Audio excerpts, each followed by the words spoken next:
What's going on, everyone? Welcome in to Plizont's podcast, filled with glitchy analysis and freezing cold takes so cold that they're boiling hot. Today's podcast is proudly sponsored by Hungry Howie's Baton Rouge. Thank you so much to Hungry Howie's Baton Rouge. Be sure to check out their website for both delivery and takeout deals. Right now, they've got a large one-topping pizza for just $7.99. Thank you so much to Hungry Baton Rouge one more time. Today's podcast is an angry podcast. We are talking about the embarrassment that was the college football playoff last night. I was going to do a preview for this game, but I decided that my prediction was too harsh. I thought the final score was going to be 52-24, and it'd be 52-10 late in the game, and TCU was going to score a couple of late garbage points, but I was unbelievably wrong. And I should have recorded it because this was the most lopsided win in national championship history. And this, in my opinion, was the largest lopsided win that I've seen between two Power 5 teams my whole life. I've seen Alabama versus Vanderbilt and it didn't look that bad. Let's look at the numbers first to see just how bad this was. For starters, Georgia had 589 yards compared to TCU's 188. Now, the time of possession wasn't as lopsided as you think it was, 37 minutes to 23 minutes. Now, that doesn't sound like a lot. That's 14 minutes swing Georgia's direction. Now, this right here is the icing on the cake. This is what really showed me that this game was horrible. Yards per rush. Georgia had 5.8. TCU had 1.3. They also had only 9 first downs to Georgia's 32 and 3 turnovers to Georgia's 0. Final score 65-7. Pathetic. Regardless of my score prediction, I knew this game was going to be one thing, not close. I just want to apologize to TCU. The College Football Playoff Committee did you so wrong to put you in this spot. You did not belong anywhere near this game, and your record did not matter to me this whole time. Look at the games, people, please.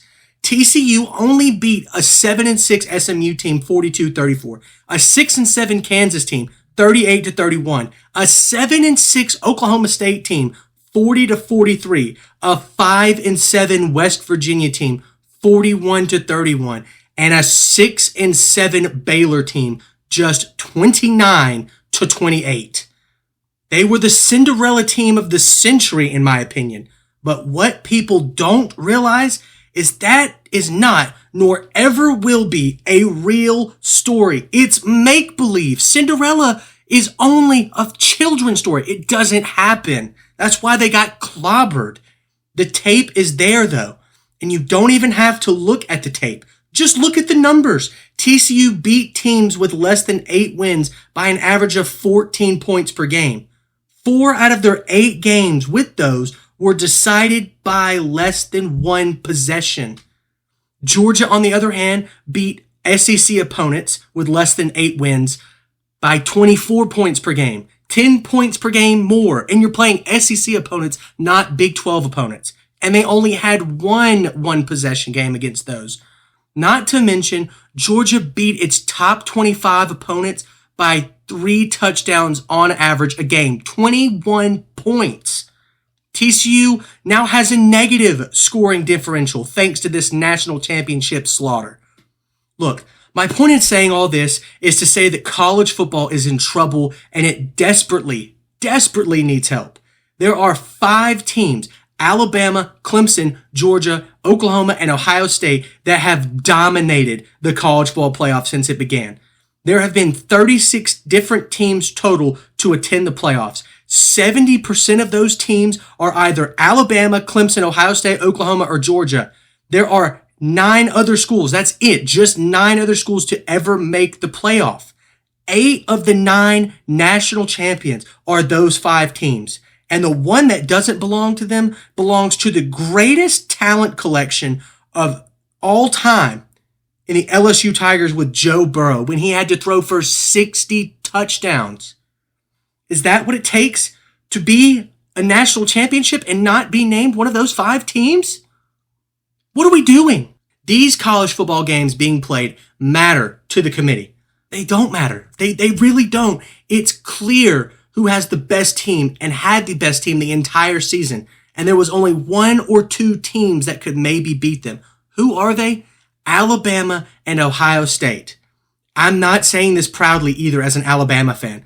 I think it is a shame to college football and what the game is supposed to be that only two teams have even a sliver of a chance to beat a national champion. I'm telling you this because that needs to change, because college football is practically unwatchable, and it's not because of bad play or bad refs. It's because of the lack of meaning in these games.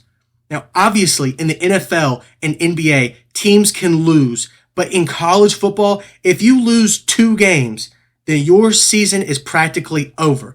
And it's especially over if you hold yourself to national championship status. Like, I can name a few teams in the Pac-12, USC, UCLA, Oregon. If you don't win 11 games and go to the Pac-12 championship at least, or go to the college football playoff, what were you playing your season for? Is that not what everyone's playing for? A national championship? Now, you might not get there in 1 year, but you want to be competitive. These games are not. But in complete fairness, what college football fans at the end of the season want is the best teams playing the best teams in the playoffs. And what we saw last night was not that.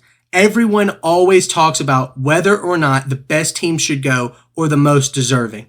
In my opinion, the most deserving should go, but right now, that's not possible because of completely lopsided scheduling. The worst thing for college football is region-based conferences. It takes weak teams from areas around the country and merges them with absolute powerhouses. These powerhouses get these cupcake wins in the Pac-12, the Big 12, even in the Big 10, and especially the ACC, and they take away spots from deserving teams who play actual difficult games. The problem is the Southeast is the hotbed for college football. What do I mean by that? What does that entail?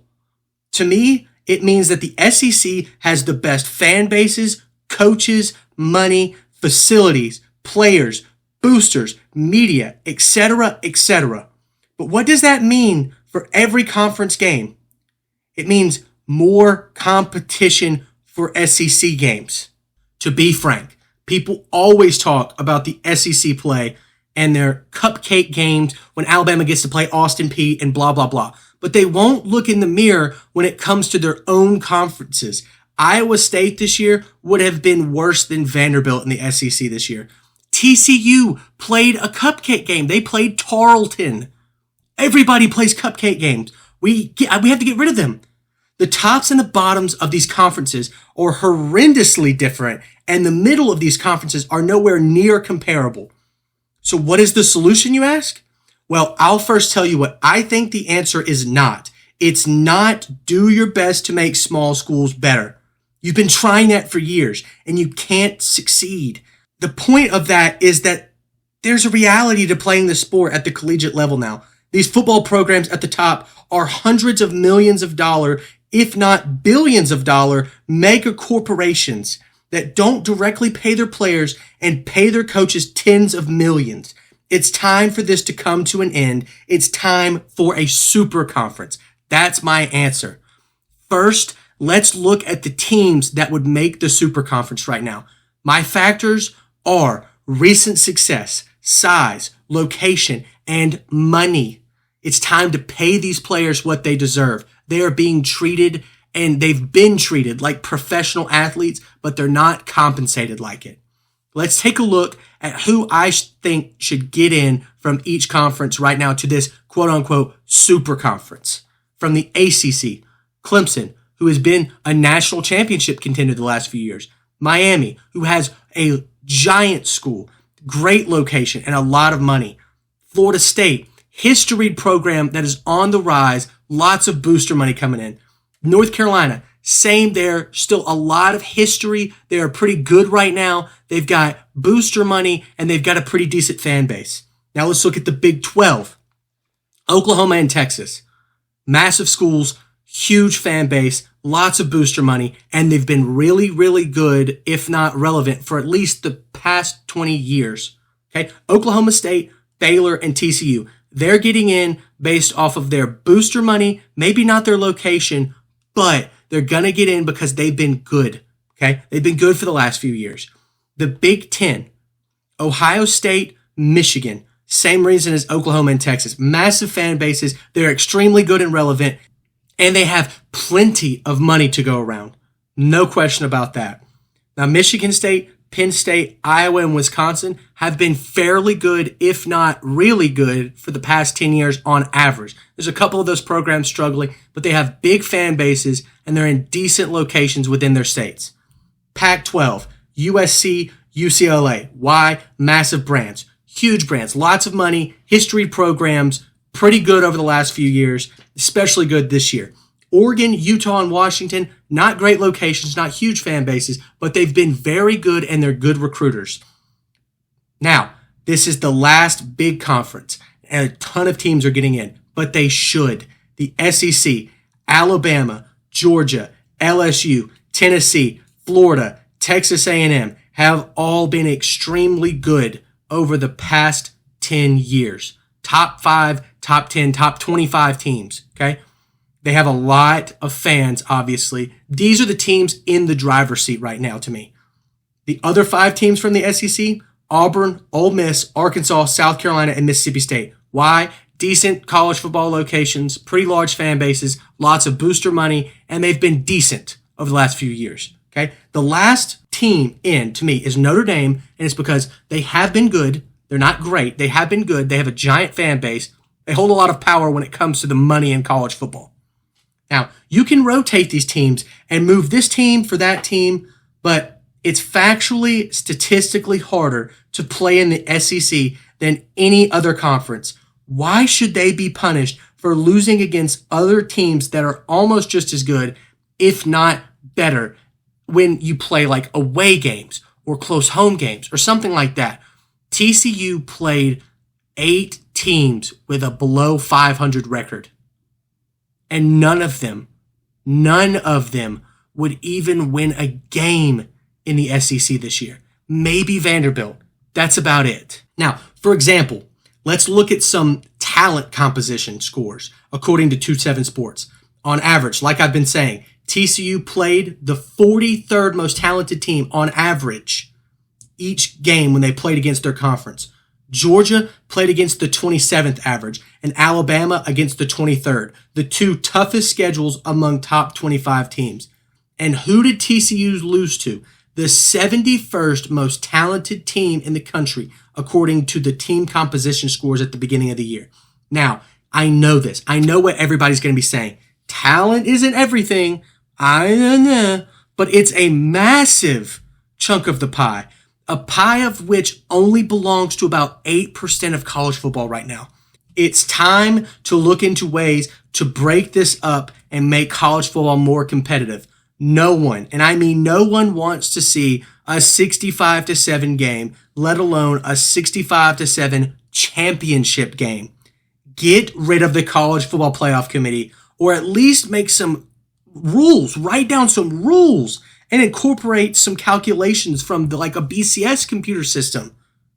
This is flat out ridiculous. And that is literally going to be it for the show. I am so unbelievably pissed at the College Football Playoff Committee for doing this. And it's not because I thought Alabama should get in. I just thought somebody else should get in. We need to see somebody else.